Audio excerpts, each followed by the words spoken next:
Good morning and welcome to the annual Royal Academy of Music Piano Festival. I'm Kirsten Finch-Kaname. I'm the Deputy Director of Philanthropy at the Academy, and I'll be your host for the conversation this morning. Thank you very, very much for joining us today. I am joined today by Professor Joanna MacGregor CBE, who is the head of piano. In addition to Joanna's work at the Academy, she also serves as Artistic Director and Curator at the Bath International Music Festival, the Dartington Summer School and Festival, and the Deloitte Ignite Festival at the Royal Opera House. She's also led the programming for the Piano Festival today, of course. We are also joined by Academy Fellow Harry Rylance, who you just heard now playing two beautiful pieces, one by Rachmaninoff and one by Stephen Hough. Harry is an award-winning pianist who has performed in some of the world's most prestigious concert halls, from the Royal Festival Hall to the Wigmore Hall to the Grand Hall of Budapest and the Glenn Gould Concert Hall, and also at numerous international music festivals. Harry, what has your experience been during lockdown? Were you able to keep practicing? Tell us a little bit about what some of the students have been going through over the last 7 months. Well, hello, first of all, thank you for having me here. I've been quite lucky personally because I've been living at home still over the past 6 months, and I've got my piano at home, so it's been quite nice for me actually to be alone at home practicing. I had my final recital to prepare for in early September, so I had some time set aside for that. But of course, lots of people haven't been so lucky.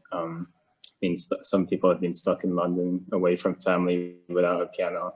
Luckily, the Academy has been kind enough. I know Joanna and the Deputy Principal have been kind enough to lend some keyboards to those people who are stuck without pianos. So luckily they had that to going for them. So yeah, it's been a bit of a lonely time, but lots of work I think got done by all the students. And I think that shows in, I think, everyone's exams this past month and these upcoming concerts, hopefully. Great. And Harry, can you tell us a bit about the piece you're playing today? Well, I'm playing two pieces with my trio Mazzolini. First one is by Edmund Finnis, 5 trios, and he's quite a young composer. He's on the Academy composition staff. It's 5 short miniature movements, very still and very atmospheric.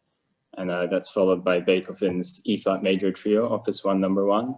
So one of his first early works, and obviously that's for part of the Beethoven Festival, so yeah. Great, good, thank you. Joanna, back to you. How have the COVID-19 restrictions affected rehearsals, either for the Piano Festival or in general?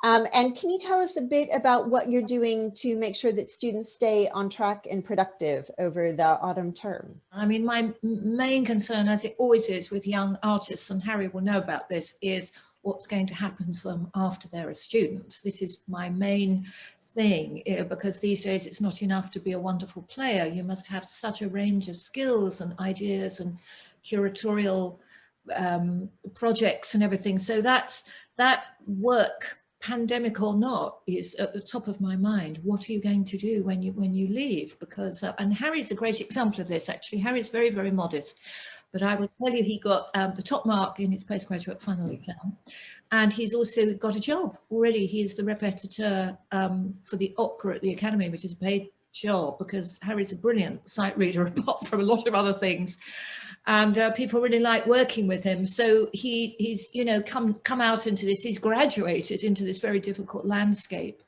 And we've got a couple of other students a bit like that. George Fu, who's going to be doing the last concert today, who's a budding conductor and composer, as well as a pianist, graduated from here last year. And Joe Havlett, who's the one who stepped in to do Tansy Davis, same thing, very fine composer. So I think these days pianists do what their pianists used to do, actually, which is many, many different things apart from playing. We've got another question, and this is a question for Joanna, but Harry, you would be equally welcome to answer it as well. Of all the Beethoven sonata cycle, which sonata do you approach with the greatest trepidation? Well, for me, that's got to be the Hammerklavier at the moment, because that's one of the ones I've learned to play this cycle. I mean, when I said I was going to play it. I played all of them except about 6. I had to learn 6 of these sonatas for this cycle next week. But the hammer clavier was one of them, and of course that's the equivalent of about 5 sonatas. But I'm just so joyful to be able to play it. I mean, anybody will tell you if you try and sit down and learn the fugue of the hammer clavier, and I have played fugues. I mean, I'm someone who plays the Arted fugue and Messiaen's big fugues and the Van Regards. You know, I mean, fugues hold no horrors for me at all. But this one is just completely off the scale. So, I think. Yeah, I think that's quite an obvious one, but there are lots of little tiny ones actually that are less known. Opus 54, the Opus 31 set is quite tricky actually. What do you think, Harry? Which one holds the most fears for you? I mean, obviously that I haven't attempted the hammer clavier yet, but that's the first one that comes to mind. The last one I did was the Appassionata, maybe a year or 2 ago. That's obviously quite well known, but very tricky. And then I'm thinking about attempting the Hunt next. And that's obviously got its own things to worry about. Yeah, I'd say those 3. Yeah, that's one of the Opus 31 set, and it is quite tricky. Yeah. I mean, it is fantastic because it's such good humoured, wonderful, you know, very funny, got fantastic sketch, so that's very famous, and then the Hunt last movement. But that's the thing about Beethoven, of course, he's not particularly pianistic. I mean, he's very, very demanding and virtuosic, but it's quite awkward under the hand. So even the Appassionata, I remember Stephen Osborne saying to me once, he came in to do a masterclass and somebody played him the Appassionata, and he said to me afterwards, I don't know how anyone can play that piece. It's just really yeah. Maybe the next piano festival should be the most difficult of Beethoven, and then we can see and compare all of the pieces. So we've got, I think, a couple of final questions, and they're both excellent questions. For everyone listening, we do need to let Joanna and Harry go fairly soon because the piano festival does start at 10:30. Again, we'll let you know how to join the live stream so that you can watch the festival as much as you want over the course of the day. And then a final question, Harry, why don't we start with you on this one? As someone who just graduated, I'm keen to know how you would answer this. How do you see the future of live concerts? And is there, we've talked about this a little bit, but is there a benefit to being able to play for people internationally because you're live streamed as opposed to having a live audience in the venue? Yeah, of course. I think one of the hidden benefits that has come out of these past 6 months has been these live stream opportunities.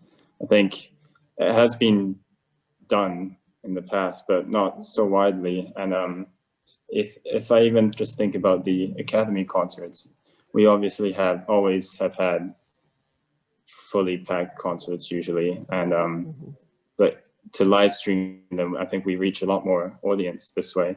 And if we think about other jobs and other departments of jobs, the internet is becoming more and more important, social media and all of that, and it's just a lot more widespread if we live stream. Chance to build a bigger audience, a broader audience. Yeah, definitely. I think that there is, of course, still the uncertainty that's going to be lingering over us over the next however many months and years. But I think there's enough support that we can see in these live streams and the audience members, the few live members that we have. And we're still doing concerts, so it's still happening. I'm not too worried about that. And Joanna, you, perhaps an impossible question. How do you see the future of live concerts? Well, I think I agree with Harry. I mean, I think we've all become Zoom experts in the last few months, and those of us who are older, we've had to grapple with technology. You know, we've had to learn how to use mics and lighting, digital cameras, and, you know, just get on with it, really. The good news is that that kind of very high-end quality equipment is much cheaper than it used to be. So even if you're a student who's just graduated, you would be able to just equip yourself with a small amount of stuff and get on with it. I mean, it's a different skill. I mean, it's a skill to be able to come across on a laptop and all that. But I suspect when we go back to normality and the concert halls are open, it'll be a mixture of the two. You know, I think that whole live streaming thing will be quite a permanent fixture alongside reaching, you know, live audiences again. Great. Thank you so much, Joanna. Thank you, Harry, as well. Thank you for speaking with us today. Thank you to everyone who's joined us.